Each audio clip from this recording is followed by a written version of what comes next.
la deuda que se tiene en estos momentos, tanto pública como privada, es impagable.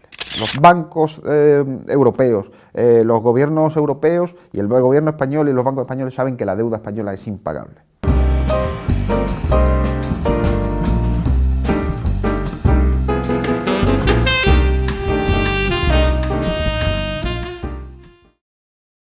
Nos encontramos en una situación de caída de la capacidad productiva, de incremento del desempleo y de una situación en la que la economía española va a profundizar el deterioro de sus condiciones económicas y sociales en los próximos años sin ningún tipo de perspectiva de recuperación. Ante esa situación, ¿qué alternativas hay? No hay posibilidades de elegir entre algo bueno y algo malo, sino que tenemos que elegir entre un ajuste largo, como es el que se está produciendo en estos momentos, que son las denominadas políticas de ajuste estructurales, o eso, o una situación de ajuste rápido y corto en el tiempo que vendría dado por una salida del euro.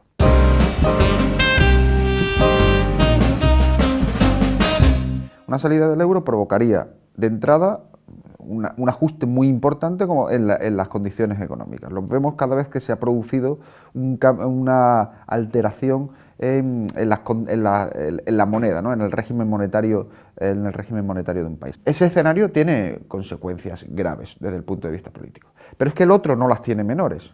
Lo que aquí se va a producir de una forma muy violenta y corta en el tiempo, pero con posibilidades de recuperación rápida al mismo tiempo en espacio de 1 año y medio, 2 años, en el otro lado vemos que es una caída continuada que va a llevar a los mismos niveles de deterioro de las condiciones económicas, nos lleva a un proceso de ajuste, de caída de los salarios, de pérdida de bienestar social muy largo en el tiempo, sin perspectivas de recuperación. El caso griego es paradigmático. Desde que comienza la crisis, el Producto Interior Bruto de Grecia ha caído en esos años casi un 25%. Es decir, la economía griega ha caído 1/4 de su capacidad de producción y no hay perspectivas de recuperación. Nadie te dice cuándo Grecia va a empezar a crecer.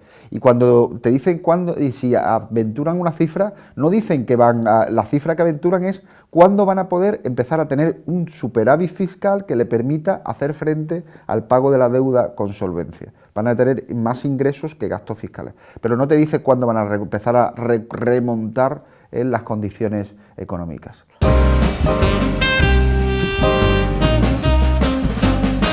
Volvemos a ser una economía con política monetaria, un banco central al que podemos dedicar a financiar al sector público, al déficit, las necesidades del sector público, como está haciendo en estos momentos Estados Unidos, aplicando la política monetaria más heterodoxa que se está haciendo en estos momentos, como antes de ayer el propio banco, como hace unos días, el propio Banco de Japón decidió, es decir, a inyectar mucho más dinero en la economía para tratar de financiar, para tratar de recuperar. Es decir, en los países donde hay soberanía económica se están vulnerando todos los dogmas de la política económica neoliberal que llevaban a que la inflación, la inyección de dinero para tratar de para financiar el déficit público se consideraba algo que era algo impensable. Se están vulnerando todos en función de tratar de recuperar el crecimiento.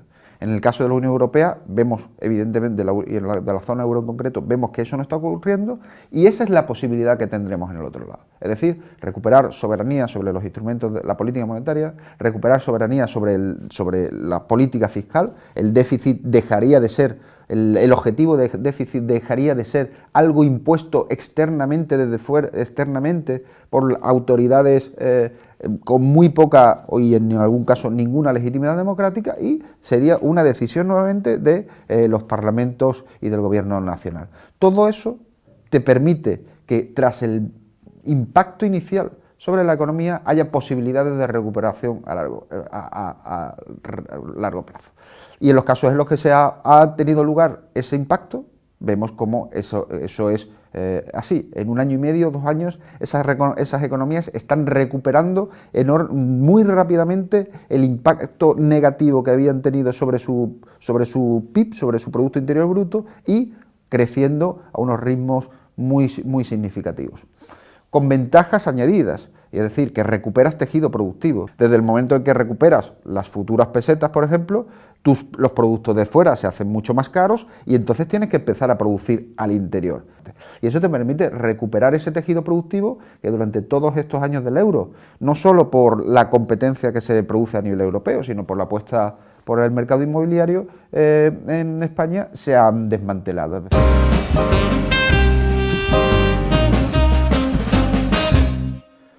Uno de los mecanismos mediáticos para que se está haciendo para hurtar la discusión de la posible salida del euro es plantear escenarios completamente conocidos y que generan temor entre la población. Hay algún artículo de miembros destacados de FEDEA, que es el centro de la fundación de economistas que financian las cajas de ahorros, que sacaron a finales del verano, cuando se empezó a hablar del rescate, un artículo donde planteaban que salirse del euro y este tipo de escenarios de ruptura podían dar lugar a volver a eso precisamente que es la España de los 50 a los 60, que en el imaginario colectivo se identifica con los emigrantes, se identifica con unos niveles de vida muy distantes de los que eran en esos momentos los que se encontraban en el entorno europeo y que generan inmediatamente una sensación de rechazo y el decir yo no quiero hablar de esto porque esto me retrotrae a tiempos a los que no quiero volver. No, el escenario no creo que sea en los 50 ni los 60 de España y el escenario puede ser perfectamente por las similitudes en distintos elementos, en el tipo de shock que se produce cuando se produce el corralito y la ruptura de la convertibilidad estricta entre el peso y el dólar en la Argentina en 2001, puede ser un escenario más similar a ese, es decir, una pérdida del poder adquisitivo de tu moneda, ¿no? Donde de repente antes un peso era equivalente a un dólar y ahora te encuentras con que un peso ya es, creo que fueron 0,40 dólares, ¿no?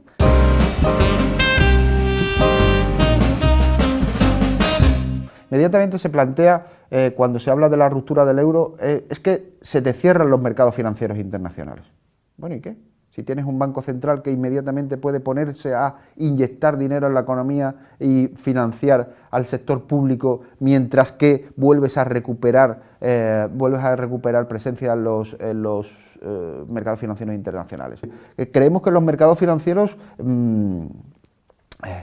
sancionan en función de cuestiones morales o este tipo de cuestiones y no, el único criterio es la rentabilidad, es decir, en el momento en que ven visos de rentabilidad vuelven haciendo tabla rasa de lo que ocurrió unos meses antes, ¿no? Otro de los elementos que tenemos que tener en cuenta es que en principio salirte del euro no es salirte de la Unión Europea. Europa no es el euro, sigues manteniendo el mercado común y sigues estando dentro.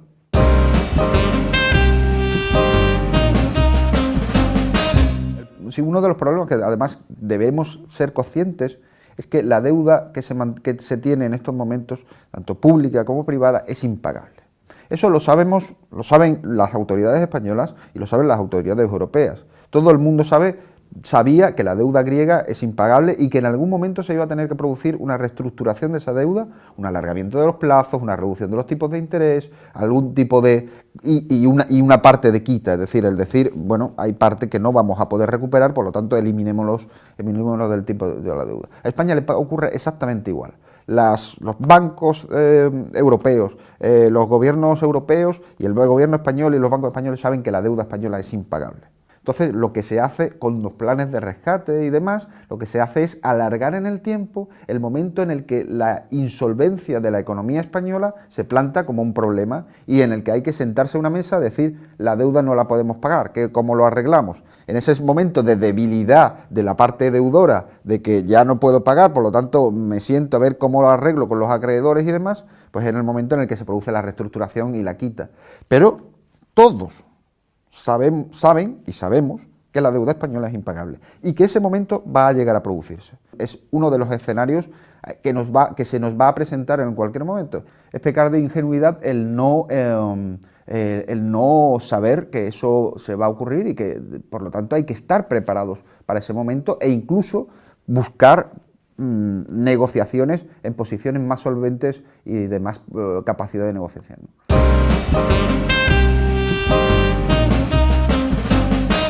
Durante toda la década de 2000, con un ajuste laboral muy intenso, es decir, esa posición tan solvente, tan potente que tiene Alemania, ha sido a costa de la contención salarial de los trabajadores, cuando no de la disminución de sus salarios reales, ha dado lugar a que su superávit comercial, la diferencia entre lo que exporta y lo que importa, sea brutal. Y al mismo tiempo ha impedido que las otras economías puedan deshacerlo, esa diferencia, por la vía de la devaluación de sus monedas. La mayor parte de las exportaciones de Alemania se dirigen hacia la zona euro. Ha incrementado su cuota de mercado de forma muy significativa desde que el euro existe. Pero la economía alemana está especializada en algo que es fundamental para el capitalismo, que es la máquina herramienta. Es decir, allá donde se va a instalar una fábrica, allá donde quieres tecnología de última vanguardia, necesitas productos alemanes. Y Alemania sabe que en estos momentos, Alemania sabe que a Alemania le da igual lo que esté pasando en los países periféricos. ¿Por qué? Porque ese mercado lo va a suplir con los países emergentes. Por eso, pensar que se va a producir algún tipo de convulsión en la eurozona, que haga que Alemania revierta toda su estructura, su planificación de largo aliento, de largo recorrido durante estos años, para venir a salvar a los países periféricos y a griegos, irlandeses, españoles, incluso franceses, vemos ya que está llegando, es completamente iluso. Europa en estos momentos es la Europa alemana. Y a pensar en la Europa como un proyecto ilusionante para los ciudadanos, aquello que se hablaba de la Europa de los ciudadanos. No, es cierto, que esto va a ser la Europa del capital, pero hay que construir la Europa de los ciudadanos. Nos hemos alimentado de nuestras propias ilusiones sabiendo que eran completamente, o debiendo saber que eran completamente imposibles. Y la única solución, que no necesariamente es una solución motivadora en el corto plazo, es la salida del euro.